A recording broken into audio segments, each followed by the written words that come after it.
हरे कृष्णा, राधे राधे। आप सभी कृष्ण प्रेमियों का हमारे चैनल में स्वागत है। वीडियो को शुरू करने से पहले हम कहना चाहेंगे, अगर आप हमारे चैनल पर नए हो तो हमारे चैनल को सब्सक्राइब करें और अगर वीडियो अच्छी लगे तो लाइक और शेयर ज़रूर करें। तो चलिए बिना देर किए हुए करते हैं आज के वीडियो की शुरुआत।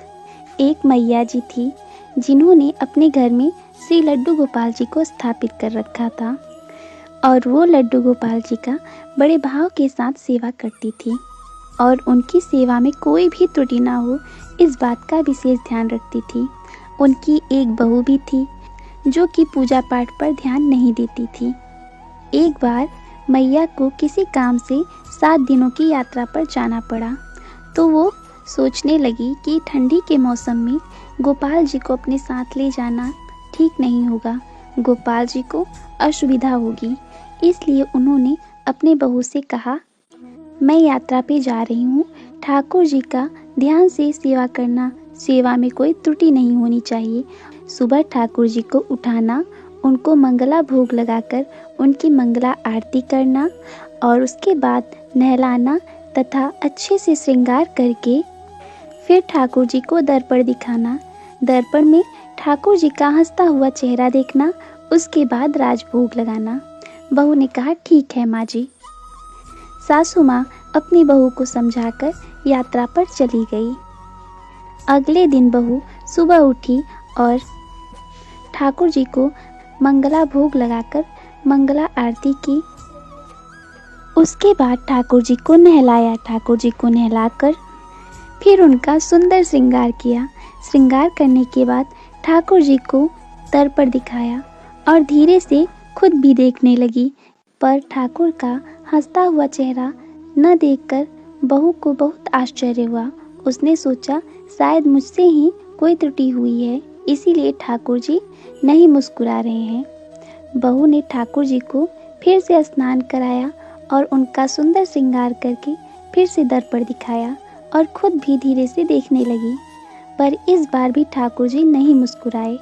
बहू ने सोचा फिर से कोई त्रुटि हुई है और फिर से ठाकुर जी को स्नान कराया।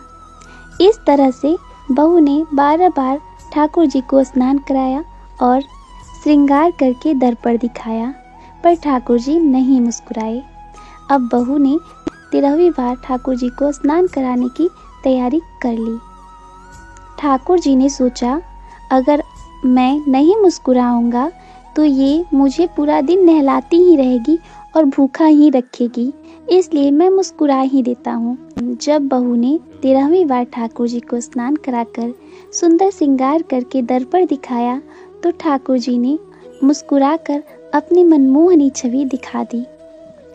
ठाकुर जी को मुस्कुराता हुआ देखकर बहू के मन में संतोष हुआ कि अब ठाकुर जी ने मेरी सेवा को स्वीकार की। अब तो यह रोज का नियम बन गया था।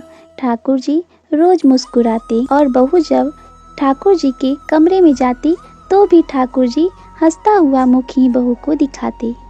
इस तरह से जब 7 दिन बीत गए और सासू माँ वापस आई तो वो बहू से पूछने लगी कि क्यों तुमने ठाकुर जी की उचित सेवा तो की न, कोई त्रुटि तो नहीं हुई ठाकुर जी की सेवा में।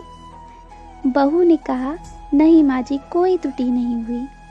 और वो तुरंत अपने ठाकुर जी के पास गई और बोली, ठाकुर जी अगर कोई त्रुटि हुई हो तो हमें क्षमा कर दीजिए, अब मैं आ गई हूँ, मैं आपकी अच्छे से सेवा करूँगी। ठाकुर जी फिर से मुस्कुराए और बोल दिए, मैया तेरी सेवा में तो कोई कमी नहीं, पर दर्पण दिखलाने वाली सेवा तो मुझे तेरी बहू से ही करवानी है। इसी के साथ जय श्री कृष्णा, राधे राधे। ये कथा सच्ची है कि नहीं ये तो हमें नहीं पता, पर यह भावपूर्ण कथा है जो कि मुझे बहुत अच्छी लगी, तो हमने आप लोगों के साथ शेयर कर दी।